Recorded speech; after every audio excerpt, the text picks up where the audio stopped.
Llegó la hora de conectarte con hackers, profesionales, emprendedores, innovadores, líderes, agentes de cambio. Y ahora su moderador, Javier Hernández Acosta. Bueno, saludos a todos nuevamente en otra edición de Hackers, desde las plataformas de la Universidad del Sagrado Corazón, específicamente Radioactiva, Sagrado.tv y bueno, tratando de compartir con personas que admiramos mucho y que sabemos que están haciendo cosas chéveres, diferentes y sobre todo generando cambio en el país desde sus distintos ámbitos y como hemos mencionado y como siempre mencionamos, el objetivo de Hackers es dar a conocer estas experiencias, eventualmente conectarlas y seguir conspirando a ver cómo podemos seguir impactando positivamente al país. Y hoy tenemos una persona que tiene una trayectoria académica y profesional increíble, que ha hecho muchas cosas interesantes en el país desde el campo de las ciencias y que queremos conocerla y queremos saber también un poco de sus perspectivas y de sus aspiraciones a futuro. Así que tenemos aquí a la doctora Gretchen Díaz. Un honor tenerte aquí y agradecido de que tengas el ratito para conversar con nosotros. No, el honor es mío y gracias por la invitación. Gretchen, nosotros hemos estado documentando distintos perfiles, amigos, conocidos de las humanidades, de la arquitectura, el teatro, la administración de empresas y eres la primera persona con este perfil del que hablamos, pero desde el campo de las ciencias. Y de entrada me gustaría saber cómo viene, de dónde sale esta pasión por la ciencia. Bueno, espero no ser la última científica, porque Puerto Rico, déjame decirte que tiene muchos científicos, ¿verdad? Que están haciendo muchas cosas muy buenas. En mi caso, yo tuve el privilegio, yo creo que de saber desde bien chiquita que yo quería ser científica, de alguna manera. O sea, yo exploré muchas cosas cuando uno va creciendo, ¿verdad? Y uno a veces dice, quiero ser maestra, quiero hacer esto, pero había esa curiosidad en mí desde bien pequeña por cosas del mundo natural, en realidad. Y entonces siempre tuve esa curiosidad y por más que yo hacía otras cosas, inclusive pensé que quería ser un día diseñadora de moda, porque soy una persona bastante creativa, siempre me iba hacia esa dirección. Entonces te cuento que antes, como no había internet, lo que había eran enciclopedias. Ese es el cuento que yo le cuento a todo el mundo porque es la verdad. Había enciclopedias y eso era lo que yo hacía. Yo tenía esta enciclopedia Cumbre Roja en mi cuarto, que me había regalado mi abuela. Y por las noches, antes de acostarme, esa era mi lectura. Yo cogía un tomo diferente todas las noches y me ponía a ver qué era lo que había. Entonces ahí descubría cosas de los planetas, que si del cielo. Me gustaba mucho la astronomía para ese tiempo. Realmente yo como que quería ser astrónoma, una cosa de esa. Uno va creciendo, va a la escuela y se va dando cuenta de las habilidades que uno tiene y las que no tiene. Y entonces yo me di cuenta que yo astrónoma no podía ser porque no era tan buena para la física. O sea, la física no era necesariamente lo mío y eso se necesita para esa disciplina. Pero aún así, pues me quedé con esa pasión por aprender cosas y por entender el mundo natural. Y nada, yo me fui a estudiar a una escuela especializada en ciencias y matemáticas, CROE, en Mayagüez.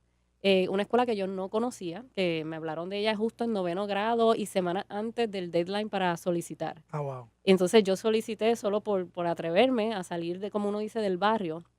Yo soy del barrio La Playa de Ponce. Ah, ¿de verdad? Sí. Yo soy ponceño también. Ah, qué bien. Perfecto. Y entonces, pues, como quien dice, salir del barrio, experimentar otra cosa, me voy a esta escuela especializada. Obviamente allí adquiero otras experiencias que me ayudan a definirme un poco mejor hasta que decidí irme a estudiar biología al Colegio de Mayagüez.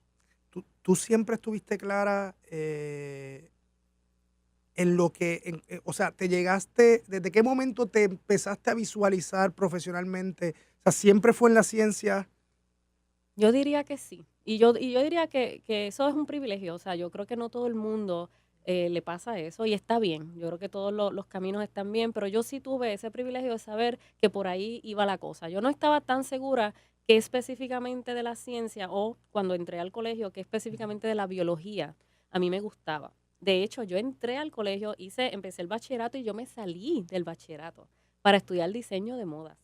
Porque hubo un momento que yo flaqueé Okay. Y quise adelantar ¿Dudaste de que fuera? Dudé un poco y como tenía esa preocupación de hacer esta carrera en diseño de moda, que era algo que siempre me apasionaba, pues hice esa pausa. Sin embargo, volví. Algo encontré que como que no me encontré este reto grande que yo estaba buscando y regresé a la universidad de nuevo al programa de biología y lo terminé. Justamente ahí cuando regreso empiezo a encontrar estas clases que me dijeron, mira, esto es lo que a ti te gusta. No te gustaba lo que te estaban dando hasta este momento, pero ahora que empezaste a tomar estas clases en el área de microbiología, unas cosas más específicas, ahí fue que yo le tomé más amor a lo que era la biología y de ahí nunca más me volví a salir. Nunca. Tanto así que tienes una formación doctoral y experiencias de postdoctorado, sí. O sea que tú en algún momento desarrollaste también el interés por la investigación. Sí. Cuando yo estaba allá en bachillerato, tuve un gran mentor que era una persona que estudiaba hongos. Eso se le llama micología. Y este señor, profesor, fue la persona que más me inspiró en ese momento a que yo era capaz de hacer investigación. Con él fue que tuve mis primeras experiencias de investigación. Después, con uno de sus discípulos, hice mi maestría en el Colegio de Mayagüez, en el área de microbiología. Y así fue que yo definitivamente dije, yo quiero hacer un doctorado. Quería hacer un doctorado en un área que en Puerto Rico nadie tenía esa expertise, porque yo creo que a nosotros mucho nos pasa que estamos aquí en Puerto Rico, sabemos que quizás tenemos que salir a entrenarnos fuera, pero queremos volver. Esa es como siempre el plan A. Yo creo que ese es el plan A de casi todo el mundo. Y mi plan A era estudiar para hacer esta carrera en el área molecular de hongos, que nadie sabía, ¿verdad? Tenía esa experiencia en Puerto Rico, yo iba a regresar y iba a ser la persona en esa materia. Y así, con esa idea, fue que me fui a Ohio a hacer el doctorado. Y háblanos un poquito de tus trabajos de investigación. Mira, cuando yo me fui para Ohio, yo tenía una cosa en mente. Te decía que quería estudiar hongos y una parte de biología molecular y todas estas cosas que se están haciendo, ¿verdad? Ahora, y yo fui tan clara en mi entrevista para Ohio State que ellos sabían, inclusive cuando me mandaron la carta de aceptación, me dijeron, tienes muchos laboratorios donde estudiar hongos, ¿verdad? Para poder rotar y para poder probar cuál te gusta. Y yo escogí esa universidad precisamente porque tenía más de un laboratorio donde yo podía probar si me gustaba o no. Okay. Me permitían rotar por los laboratorios. Cuando yo llego allí, me quedé en un laboratorio que trabaja con levaduras. Y en este caso, las levaduras se utilizan como un modelo genético. Es como, la levadura es una sola célula, es un microorganismo.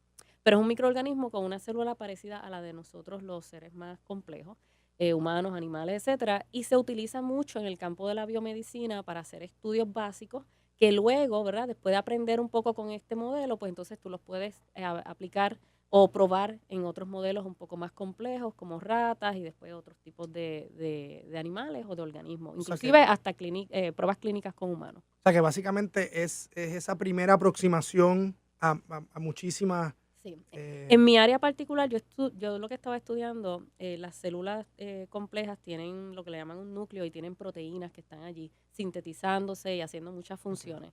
Yo estaba estudiando rutas, cómo esas proteínas se anclan a las membranas de esas células.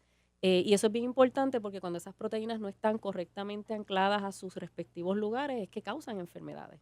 Entonces, al yo estudiar esa célula de levadura, estudiaba eso se llama lo que se llama investigación básica. Tú estás contestando preguntas fundamentales. ¿Cómo una proteína se ancla a una membrana de lípidos? Una cosa como esa. Pero ¿por qué eso es importante? Porque luego, cuando entendemos eso, entonces podemos extrapolar eso a, bueno, hay una enfermedad que se llama, por ejemplo, Alzheimer, que ocurre esto con esta proteína que no está anclada. Hay una enfermedad que hace que las personas envejezcan antes de tiempo, que lo que ocurre es que las proteínas que producen ciertas condiciones, características a la piel no están apropiadamente ancladas y ocurre ese defecto. O sea que ya usamos estos organismos genéticos para entender eso y luego pues aplicarlo en otros estudios. Mis estudios básicamente eran a ese nivel. Okay. Vamos a una pequeña pausa y regresamos de nuevo y hablar un poquito del tema de investigación porque tengo una pregunta ahí. En breve regresamos con Hackers, emprendimiento, innovación, marcando la diferencia. Regresamos a Hackers, profesionales del emprendimiento y la innovación.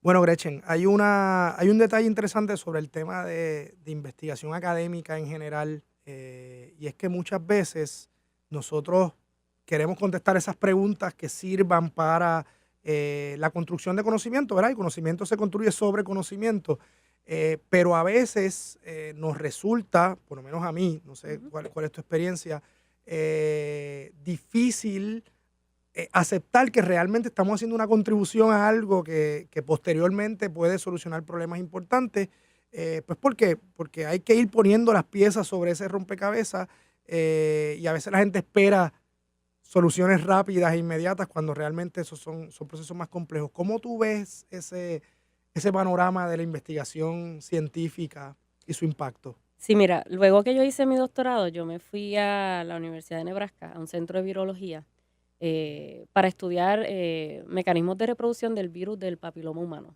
Okay. Todavía yo usaba levaduras para hacer esos estudios y la utilizaba porque es la manera más fácil de contestar las preguntas genéticas que nosotros queríamos contestar. ¿Okay? Y te lo digo porque yo seguí esa línea. O sea, yo nunca me alejé de la línea de lo que es la investigación básica. ¿Y cuál es la importancia y cómo podemos ver cómo esto contribuye? Pues mira, hay un caso particular que a mí me gusta usar de ejemplo, y es que si tú le preguntas a la gente ¿qué tú prefieres en que invertamos el dinero? Si en curar la diabetes o si en descubrir proteínas que cortan otras proteínas, ¿verdad? Y todo el mundo te va a decir, yo prefiero poner el dinero para curar la diabetes, por ejemplo, ¿verdad?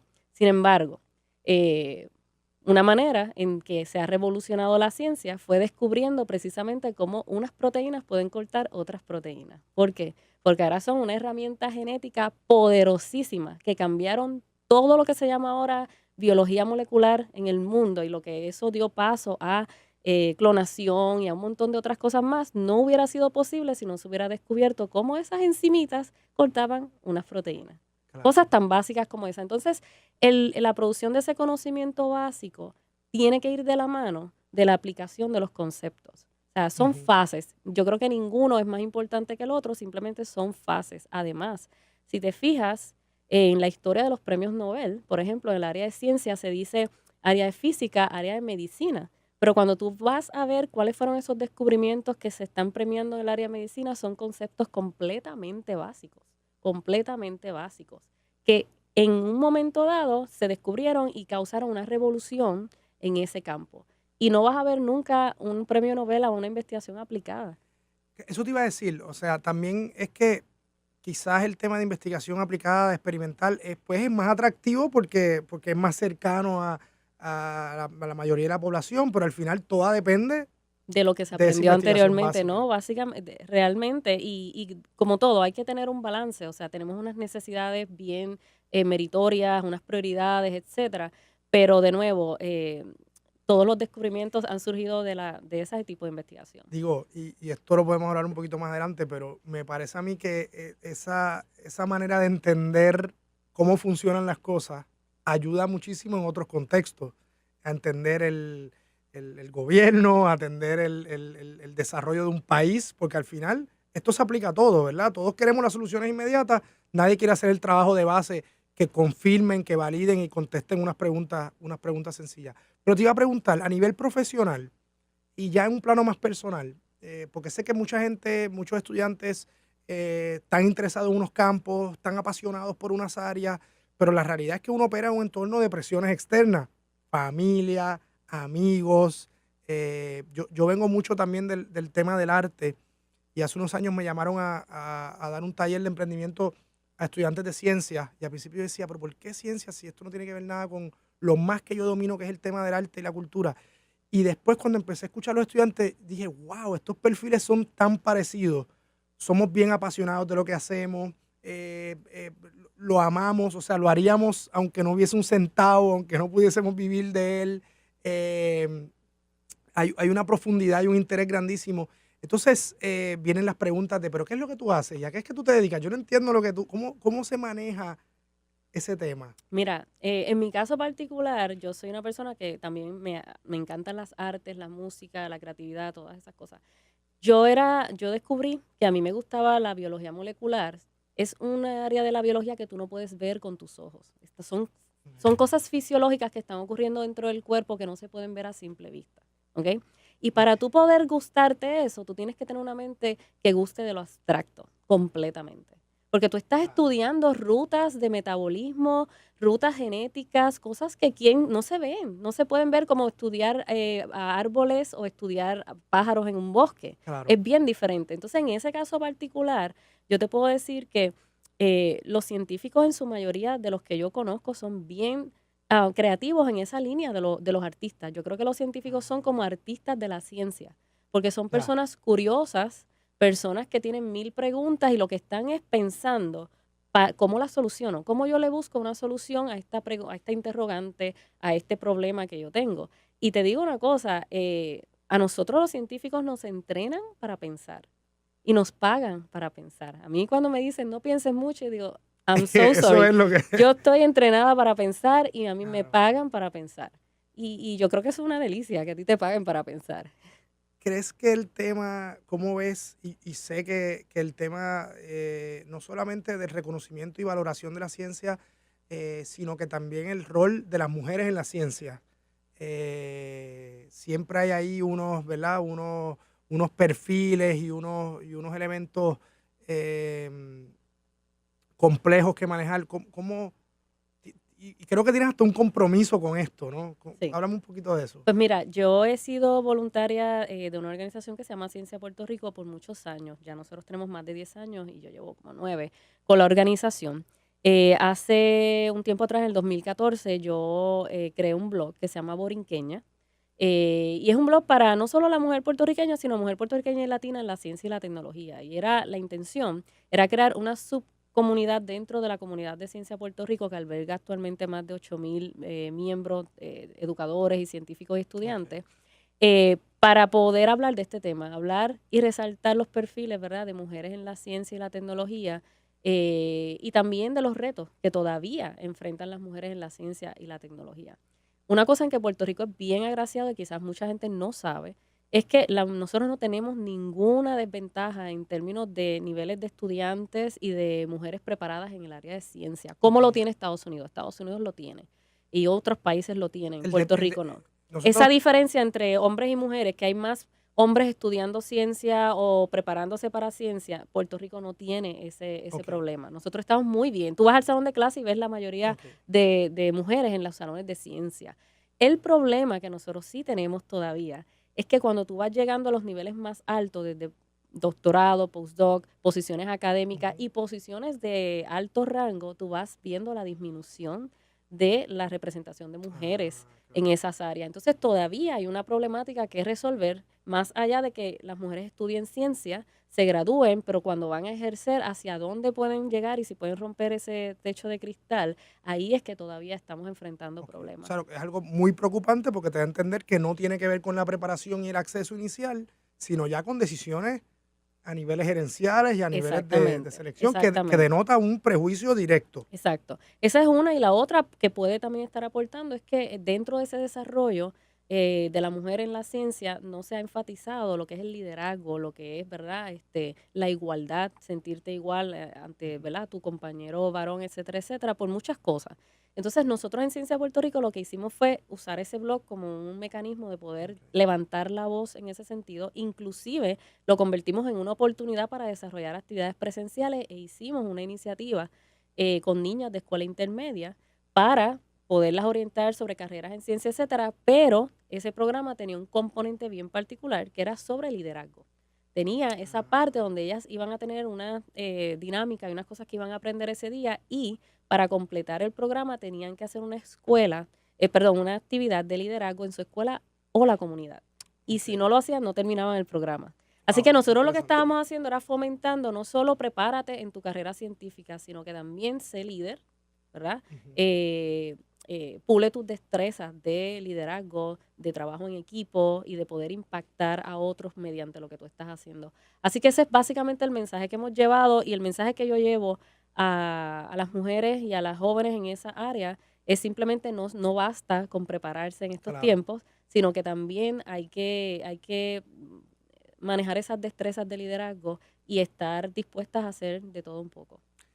Vamos a una pausa y retomamos ese tema que me parece muy interesante, precisamente para ese perfil que estamos hablando aquí en Hackers. Regresamos. En breve regresamos con Hackers, emprendimiento, innovación marcando la diferencia. Regresamos a Hackers, profesionales del emprendimiento y la innovación. Gretchen, me gustaría que regresáramos al tema de esos perfiles de profesionales de la ciencia, sobre todo en el caso de las mujeres.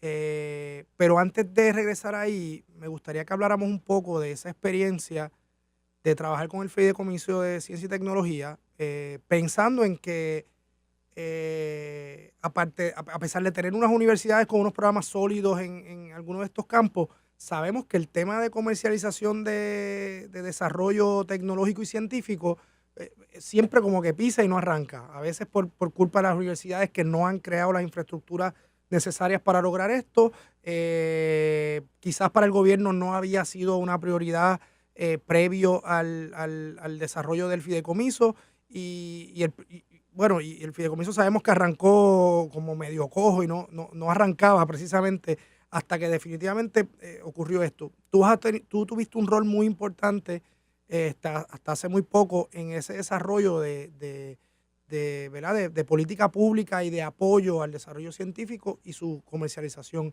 Háblame un poquito de esa experiencia, de esas expectativas y de esos logros que... Pues mira, fue una gran experiencia y te voy a decir por qué. Cuando yo regresé a Puerto Rico, yo regresé simplemente porque quería regresar.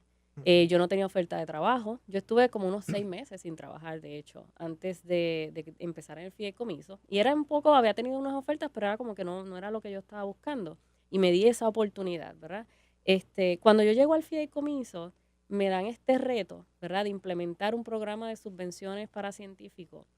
Que venía a querer ayudar, ¿verdad?, en un gap que tenemos de fondos para poder hacer investigación y poder ser más productivos para poder pedir más fondos externos afuera, que es la idea. La idea no era sustituir los fondos federales, sino dar un empujoncito a las investigaciones para que fueran más competitivas para esos fondos. ¿Okay? Entonces yo me encuentro con este reto que lo quise aceptar, lo tomé bien personal, de hecho, porque cuando yo llego a Puerto Rico me encuentro precisamente con este problema donde el área de la ciencia no hay plazas en las universidades, no hay laboratorios nuevos para investigar, no suficientes, no es que no los haya, es que no había suficientes para una persona como yo que acababa de llegar, etcétera. Me surge esta preocupación y digo yo, bueno, date la oportunidad de, en vez de hacer tú la investigación, ayudar a otros a hacer la investigación y hacer ese trabajo, como uno le llama, como behind the scenes, porque es tan importante el sistema de apoyo como el propio investigador. Las dos cosas son igual de importantes y necesarias. Entonces lo hice, acepté el reto. Empezamos a implementar las distintas iniciativas del programa, empezamos a hacer cambios, empezamos a hacer muchas cosas y para mí fue fantástico porque yo, a pesar del tiempo que trabajaba como voluntaria con Ciencia Puerto Rico, había unas cosas específicas que obviamente Ciencia Puerto Rico no podía cumplir, no era parte de su misión, pero que era parte, siempre fue parte de las preocupaciones del grupo como quiera. Y cuando yo llego al fideicomiso, yo empiezo a canalizar esas preocupaciones dentro del fideicomiso, ¿verdad? Y lo hace desde una profesional de la ciencia, exacto. O sea, no es un clásico funcionario de gobierno, es una persona que conoce de primera mano el trabajo que se necesita, los recursos que se necesitan y el apoyo que se necesita. Oye, y esto era algo que nadie le quería meter mano, ¿ok? Cuando yo llegué al fideicomiso, a mí me llamaron primero por mi expertise en outreach, por las experiencias que yo tenía con Ciencia Puerto Rico. Okay. Para eso era que yo iba a empezar a trabajar con el fideicomiso y en eso surge que no conseguían una persona para este puesto. Habían entrevistado a mucha gente y yo acepté ese reto. Y no me arrepiento para nada, porque yo creo que la contribución que se ha hecho a través de ese programa y a través de otras cosas que pude hacer en el fideicomiso fue muy valiosa. A mí ¿verdad? Me llena de mucha satisfacción esa experiencia. Aprendí muchísimo de lo que es hacer política pública científica. Es un campo que no, naturalmente los profesionales en ciencia no lo ven como una futura profesión, pero que se hace mucho y que se necesita. En Puerto Rico no tenemos mucho, ¿cómo te digo? Mucha gente especializada en eso trabajando aquí. Lo que tenemos es personas que son puestas en ciertas posiciones, ¿verdad? A hacer esos trabajos, pero que no tienen un entrenamiento formal o experiencias formales en esa área. Sin embargo, tenemos muchos puertorriqueños entrenados en esa área, pero están en otros lugares de Estados Unidos. Para mí fue una súper experiencia haber tenido esa oportunidad, haber desarrollado también otras plataformas de encuentros. Yo creo que se ha fortalecido la comunidad científica y se ha podido conectar a empresarios y a otros componentes importantes en lo que es el desarrollo económico en ciencia a través de las plataformas que creamos como los Research Meetups y todas esas cosas. Eso fue una plataforma que yo conceptualicé cuando llegué también. Igualmente, además del programa de grants, lo que era la iniciativa del Forward Summit que hicimos, que fue una iniciativa grande donde unimos a investors, empresarios y científicos, y muchas otras actividades de alcance comunitario y de alcance a las audiencias, ¿verdad?, que hicimos en el fideicomiso y que estoy bien contenta de haber podido apoyar eso. Y obviamente desde afuera, ¿verdad?, hemos sido testigos y hemos visto que se ha puesto en el mapa, en el caso del emprendimiento en ciencia y tecnología, ¿verdad?, hay un trabajo ahí que se ha realizado y que sabemos que ahora está en el mapa y está en el oído de las personas que toman decisiones de política pública. Ahora mirándolo desde afuera, dos preguntas bien complejas para el tiempo que nos queda, pero ¿cuál debería ser el rol en estos momentos en donde estamos en Puerto Rico, tanto del gobierno como de las universidades? O sea, ¿qué nos toca hacer a corto plazo? Mira, las universidades están, como muchas otras universidades en el mundo, escaseando de recursos. O sea, es un problema global. Esto no es solamente de Puerto Rico porque tenemos una crisis. Yo creo que tenemos que optimizar recursos y yo creo que es bien válido que las universidades examinen cuáles son sus potenciales, o sea, cuál es su fuerte, cuáles son las cosas que ellos pueden hacer mejor que nadie y potenciarlas. El fideicomiso, por ejemplo, como una entidad que se crea para asistir en algunas cosas, tiene ya unas capacidades que a lo mejor las universidades ya no necesitan hacer.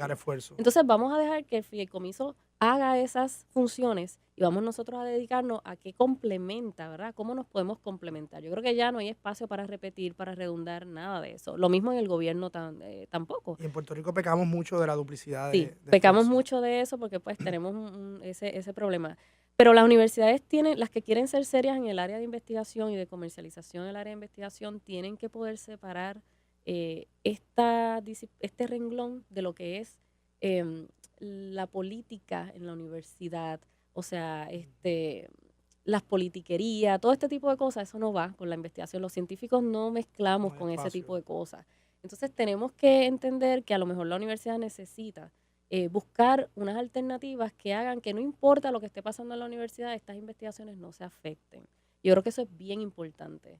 No lo vemos a corto plazo, pero a largo plazo, cuando esto no sucede de esa manera, pues, como quien dice, le cortamos las patas a muchos proyectos. Claro. La estabilidad en la ciencia es bien importante, tanto que continuidad. Si yo empiezo a estudiar mi doctorado y me voy 2 años de hacer mi doctorado, no hay madre que me haga regresar. No te regresan, es bien difícil, porque la gente te mide por la continuidad que tú tienes en un trabajo y así mismo, o sea, es como que tú te enfrías y no se supone que tú puedes seguir. Teóricamente deberías, pero realmente no es como trabaja la empresa. La empresa de la ciencia tiene que tener una continuidad. Si tú empiezas una investigación hoy que estaba para finalizarse en 5 años, no la puedes terminar en 15, porque ya es obsoleta. Ya hay alguien que se inventó algo mejor de lo que tú te estabas inventando. Así que eso es bien importante. La ciencia no puede esperar a que abramos los portones, a que los cerremos, a que la universidad tenga unos fondos o no. Eso no sucede de esa manera, lamentablemente. Entonces tenemos que buscar alternativas, como que innovar en ese sentido. Yo pienso que los estudiantes en Puerto Rico de todas las universidades son súper brillantes, súper inteligentes. Y que yo creo que lo que necesitamos es sentarnos a pensar. Yo creo que a veces... El talento está. No, el talento está. Esto no es una cuestión de talento, es una cuestión de organizar y de priorizar, diría yo. Por lo menos para la empresa de la ciencia. Una última pregunta antes de que terminemos en esta sesión. Ahora regresas de lleno a Ciencia PR. ¿Cuáles son las metas? ¿A dónde quieres llegar con este esfuerzo que pues mira, te encomienda? ¿Te acuerdas que te dije que cuando llego a Puerto Rico me encuentro con este problema, ¿verdad? Donde yo no consigo trabajo rápido y veo que hay que ayudar más al ecosistema desde atrás, como dice uno, behind the scenes. Cuando yo estaba en el fideicomiso, haciendo algunas de estas actividades de outreach, etcétera, a veces hablábamos de la falta de entrenamiento en ciertas áreas, hablábamos de la falta de literacia científica, de la falta de conocimiento en empresarismo, en emprendimiento, en finanzas, en cosas como esa. Y siempre llegábamos al punto que el problema estaba en la educación. Siempre. O sea, no importa, o sea, en los problemas que estamos tratando de arreglar ahora con los adultos, de enseñarle cosas cuando ya son bastante adultos, de cómo se maneja una empresa, todas esas cosas, es que viene de una falta de cultura empresarial que no se desarrolló desde que éramos más jóvenes, ¿verdad? Y todo redunda en eso. Entonces, ¿qué pasa? Que Ciencia Puerto Rico lo que ha hecho en estos últimos años es reenfocarse, ¿verdad? En qué realmente Puerto Rico está necesitando, que nosotros podemos realmente con los recursos, ¿verdad?, que tenemos, sobre todo el valor de tener miles y miles de personas dentro y fuera de Puerto Rico que pueden servir al país ante nuestro llamado, pues decidimos enfocarnos en la parte de educación en ciencia. Y entonces ahí es que surge la oportunidad de contratarme entonces como empleada. Paso de ser voluntaria a ser una empleada a tiempo completo. Primera vez que tienen una persona en Puerto Rico trabajando a tiempo completo. Nosotros tenemos nuestra directora ejecutiva en la Universidad de Yale en Connecticut. Okay. Y entonces yo paso a ser directora de los programas de educación en ciencia y de las alianzas estratégicas para Ciencia Puerto Rico este año. ¿Y cuál es mi rol? Pues mi rol es desarrollar un proyecto innovador donde vamos a buscar esa fórmula mágica para que por fin, de forma sostenida, los científicos y todos los profesionales en las áreas de STEM puedan trabajar mano a mano con los maestros y los estudiantes en las escuelas. ¿Okay? Eso es algo que sucede un poquito más accidentado. Hay universidades, etcétera, que tienen ciertos programas, están un tiempo y se acaban los fondos y pues no sigue. O si un maestro tiene contactos, pues puede conseguir a alguien que vaya a su salón, etcétera, etcétera. No. Nosotros lo que queremos es que sea parte de el todos los días en la enseñanza de las ciencias en las escuelas. ¿Okay? Entonces estamos en ese proceso de diseño, ¿verdad?, para este megaproyecto que pronto vamos a estar anunciando. Pero yo, de nuevo, a veces dicen que dar pasos atrás es malo. Yo digo que no, porque aquí en este caso yo di un pasito más atrás y en vez de pensar, ya no pensaba en mi investigación. Después dejé de pensar ahora en los fondos para ayudar a esa gente. Ahora estoy pensando en cómo vamos a educar a esa masa correctamente para que muchos de esos otros problemas que estamos viendo más adelante no sean tan graves.